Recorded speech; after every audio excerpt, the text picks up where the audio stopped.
누가복음 4장 18절 19절 말씀을 가지고 성령이 임하면 이 두 번째 시간을 우리가 갖도록 하겠습니다. 우리 모두는 인생을 살아가면서 행복하기를 바라면서 인생을 살아가요. 한 조사를 보니까요, 한국 사람 중에 10명 중 7명이 인생에서 가장 중요한 것이 무엇냐고 물어봤을 때 행복이다 이렇게 대답을 했다고 그래요. 그런데 문제는요, 또 60% 이상의 사람들은 현실 속에서 지치고 외롭고 또한 압박감 가운데 인생을 살아가고 있다는 거예요. 이게 많은 사람들은 행복하기를 원하지만 실상의 많은 사람들은 어려움 가운데 힘든 가운데 무언가의 압박 가운데 인생을 살아가고 있는 것이죠. 이렇듯 우리가 살아가는 시대는요, 겉으로 볼 때는 참으로 풍요로워요. 그리고 모든 것이 다 발전되어 있어요. 그러나 그 안을 들여다보면 많은 사람들이 이 마음의 병을 가지고 인생을 살아가고 있다는 것이죠. 물질은 넘치는데 마음이 공허해요. 정보는 많은데 방향성을 잃고 방황하는 인생을 살아가는 사람들이 너무 많다는 것이죠. 세계보건기구 WHO의 발표에 따르니까 전 세계적으로 우울증에 겪고 있는 사람의 수가 한 3억 명에서 3억 5천 명 정도 된다 이렇게 말하고 있어요. 우리나라 사람 가운데도요 10명 중 3명이 이 정신적인 스트레스나 우울감 가운데 인생을 살아가고 있다 이렇게 이야기하고 있어요. 여러분, 특별히 이 문제는 젊은 세대예요. 이 젊은 사람들, 청년들, 또한 우리 학생들, 이 아이들은요 어른 세보다 훨씬 더 외로움과 절망 가운데 쉽게 빠지고 있다고 그래요. 그러니까 우울증 지수가요 이 청소년들, 청년들을 비교해서 보면요 굉장히 급속도로 상승하고 있어요. 여러분, 왜 우리가 이렇게 우울하고 힘들고 어렵게 살아갑니까? 그 이유는 아주 너무나 간단해요. 성령이 없는 삶을 살아가기 때문에 그래요. 내 안에 성령님이 자리 잡고 하니까 빈 마음으로 살아가니까 모든 것은 풍요하지만 마음에 늘 공허함 가운데, 어려움 가운데, 문제 가운데 인생을 살아가게 되게 되는 것이죠. 세상에 어떠한 성공과 풍요로움도요 우리의 이 마음의 절망을 채워주지 못하는 거예요. 변화시키지 못하는 것이. 그래서 많은 사람들이요 계속해서 영혼의 갈증 가운데 인생을 살아가게 되는 것입니다. 세계적인 심리학자 빅터 플랭크라는 사람이 그가 쓴 책에 보니까요 죽음의 수용소라는 책에서 이런 말을 합니다. 인간은 빵으로만 살 수 없다. 삶의 의미를 찾지 못하면 결국 영혼이 병들고 만다라고 이야기하고 있어요. 그렇습니다. 사람은 단순히 생존하는 존재가 아니라 존재의 이유를 알고 살아가야 하는 영적 존재인 것이죠. 그리고 그 의미와 존재의 이유는 성령님 안에서 분명해지게 되는 것이. 그래서 우리는요 성령 충만함 받아서 성령 안에서의 삶을 살아가는 자가 되어야 할 것입니다. 조영기 목사님은 늘 이렇게 말씀하시죠. 성령님이 나의 삶의 주인이 되시면 그때부터 하나님이 예비하신 놀라운 인생이 시작되게 된다. 성령이 임하면요 가난한 자에게 복음이 전해지게 되고 상한 마음이 치유되게 되고 눌린 자가 자유되게 되고 주의 은혜의 해가 선포되어지게 되는 것이죠. 오늘 우리는 누가복음 4장 18절 19절 말씀을 통하여 예수님께서 성령의 기름 부으심을 받아서 이 땅 가운데 행하신 그 사역이 곧 우리에게도 동일하게 임하는 성령의 역사라는 그 사실을 믿고 오늘도 성령 충만함으로 나아가는 귀한 시간 되길 주의 이름으로 축복합니다. 오늘 성경에 보니까 첫 번째로 우리에게 말씀하고 계시기를 성령이 임하면 눈먼 자를 다시 보게 하신다 이렇게 말씀하고 있어요. 오늘 18절 보십니다. 18절에 보니까 눈먼 자에게 다시 보게 함을 전파하며 라고 말씀하고 있어요. 사랑하는 성도 여러분, 예수님께서 성령의 기름 부으심을 받고 오신 목적 중 하나는 뭐냐면 눈먼 자를 보게 하시기 위함이라는 거예요.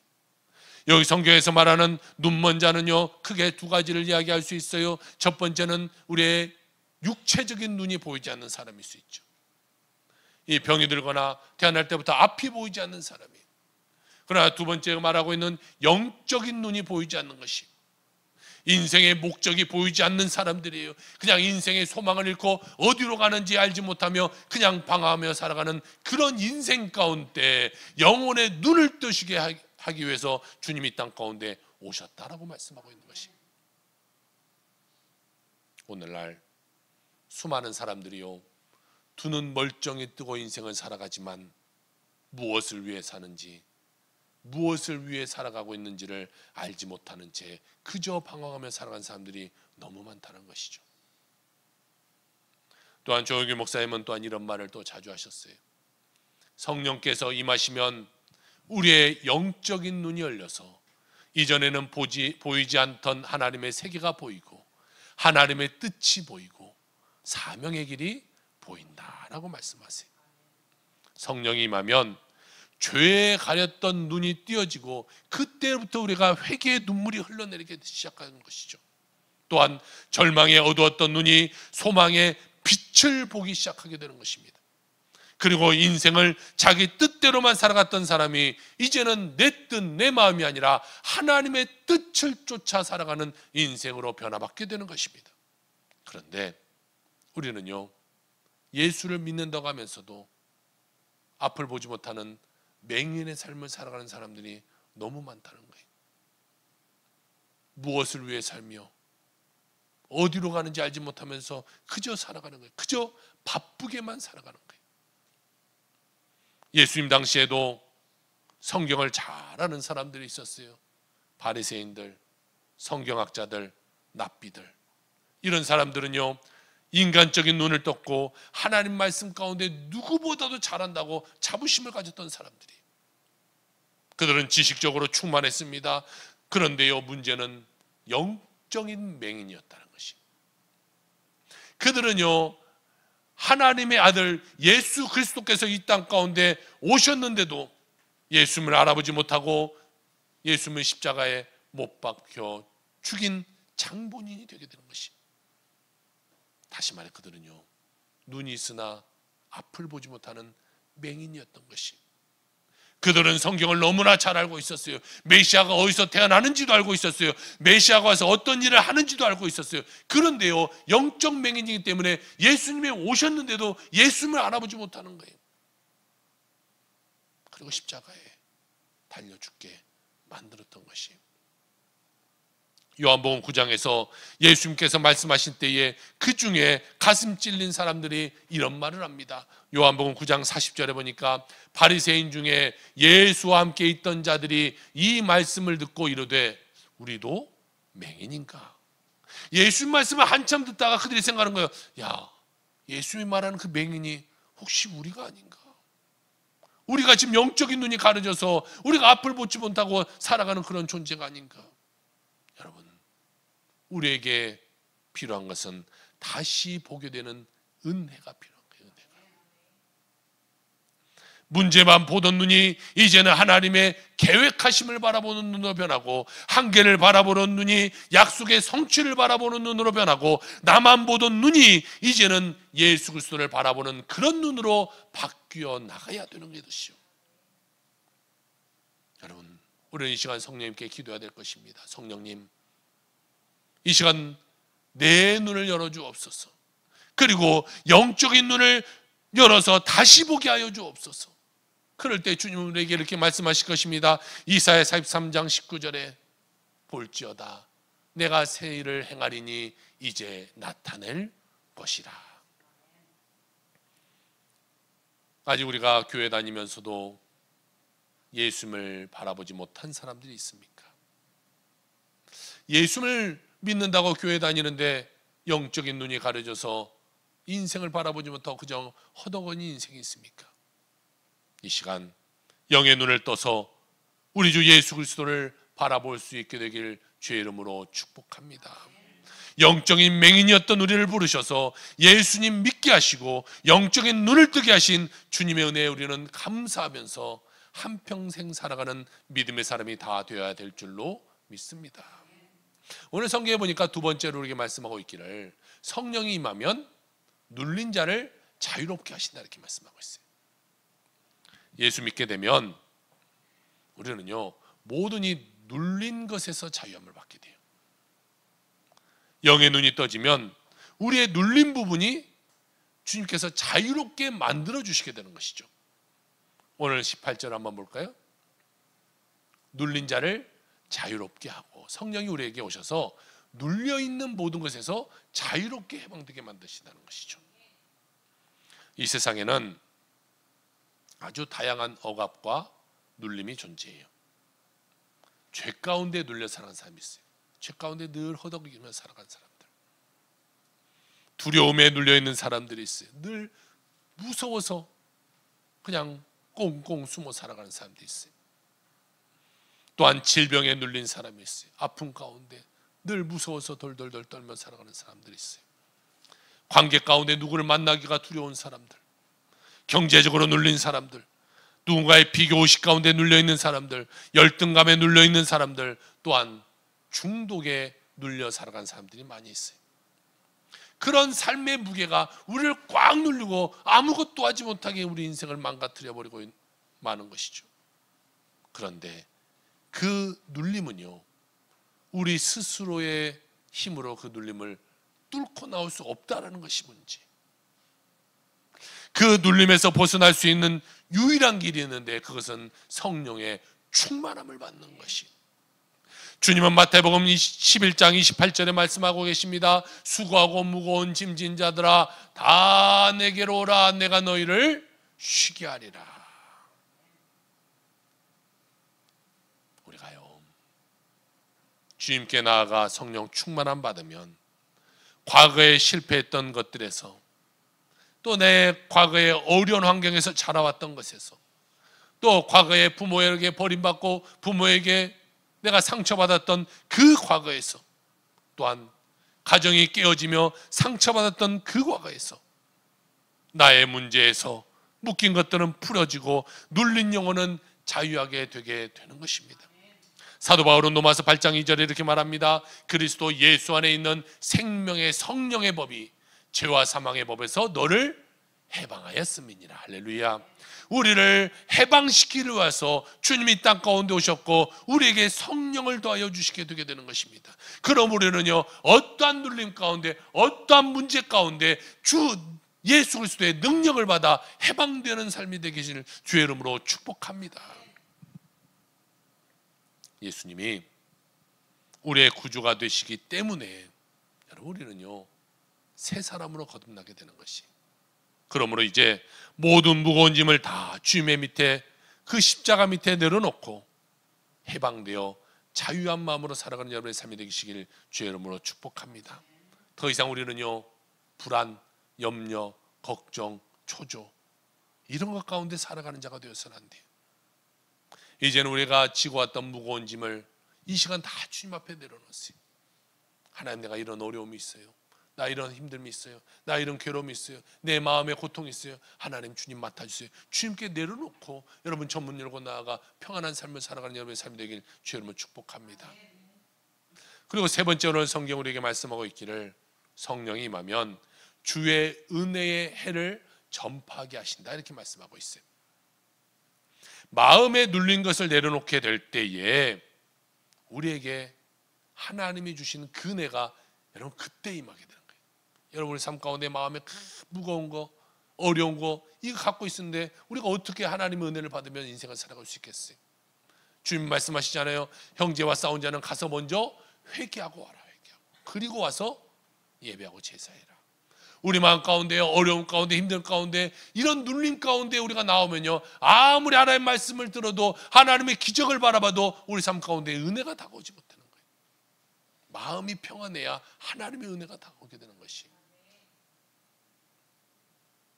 예수님이 우리의 구세주시 되시기 때문에 여러분 우리는요 새 사람 되게 되는 것이.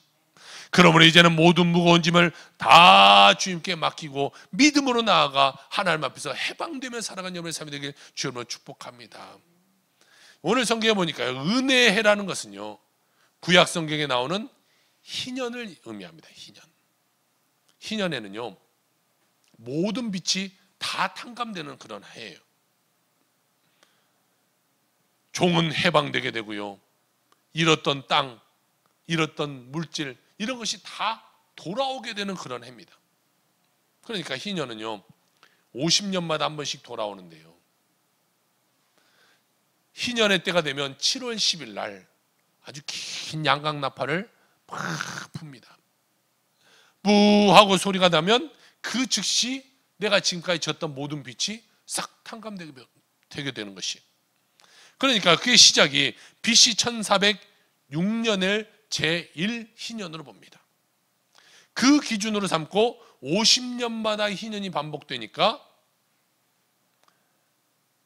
그것을 계산해 보니까요, 69번째 희년이 바로 올해 2025년이 되더라고요. 여러분, 지금도 그런 법이 우리나라에 있으면 얼마나 좋을까요? 그렇죠? 그러면 저도 이 은행빚이 싹 탕감되고 얼마나 좋을까요? 희년에는요, 비 때문에 끌려갔던, 종으로 살았던 아이가 돌아오는 거예요. 비 때문에 빼앗겼던 토지, 집, 이런 것들이 다시금 돌아오는 거예요. 그러니까요, 많은 사람들이 이 50년째 희년만을 기다리는 거예요. 희년이 언제 오냐 손꼽아 기다리는 거예요. 그리고 그 희년이 돌아오면 내 모든 빛이 싹 탕감돼 버리고 얼마나 좋습니까? 그러니까요, 온 사람들이 그날만을 기다리면 그렇게 기다렸던 희년이 되고 나팔이 팍 울리면요, 온 백성들이 다 뛰어나와서 막 만세를 부르면서 기뻐합니다. 드디어 나는 자유하게 됐다고, 드디어 종으로 끌려갔던 내 자녀가 돌아오게 됐다고, 드디어 내가 빼앗겼던 이 집과 토지가 돌아오게 됐다고, 빛이 다 탕감받게 되고 모든 것이 다 원상태로 회복되게 되는 것이, 그러니까요, 그날은 축제의 날이 되는 거예요. 축제의 해가 되는 것이, 더 이상 빚진 자가 아니게 된 것이죠. 여러분, 마찬가지로 예수님께서요, 영적인 희년 가운데 우리 삶 가운데 오셨어요. 그래서 우리가 죄짓고 문제 가운데 어려움 가운데 살아가는 우리가 예수 믿음으로 말미암아 그 모든 죄가 다 사해져 버리게 되는 것이, 모든 문제가 다 떠나가 버리게 되는 것이, 그러므로 우리는 주님 안에서 자유함 받는 믿음의 사람이 되게 되는 것이죠. 그러므로 우리는, 여러분, 이제는 더 이상 빚진 자가 아니에요. 죄에 빚진 자가 아니에요. 문제 가운데 살아가는 사람이 아니에요. 더 이상 마귀의 노예가 아닌 것이, 주님의 오심으로 말미암아 마음의 염려와 근심과 걱정이 떠나가고 주님의 평안이 강물같이 흘러넘치게 되는 여러분의 삶이 되시길 주 여러분 축복합니다. 그러기 위해서 주님이 여러분 가운데 오셨다는 거예요. 그런데 그것을 내가 누리지 못하고 살아가는 사람들이 아직도 너무나 많다는 것이 문제 아니겠어요? 여러분, 대한민국에는요, 정말 최소 50% 이상의 사람들이 예수를 믿어야 되는 것이, 대통령 선거도 거의 50% 이상 당선되더라고요.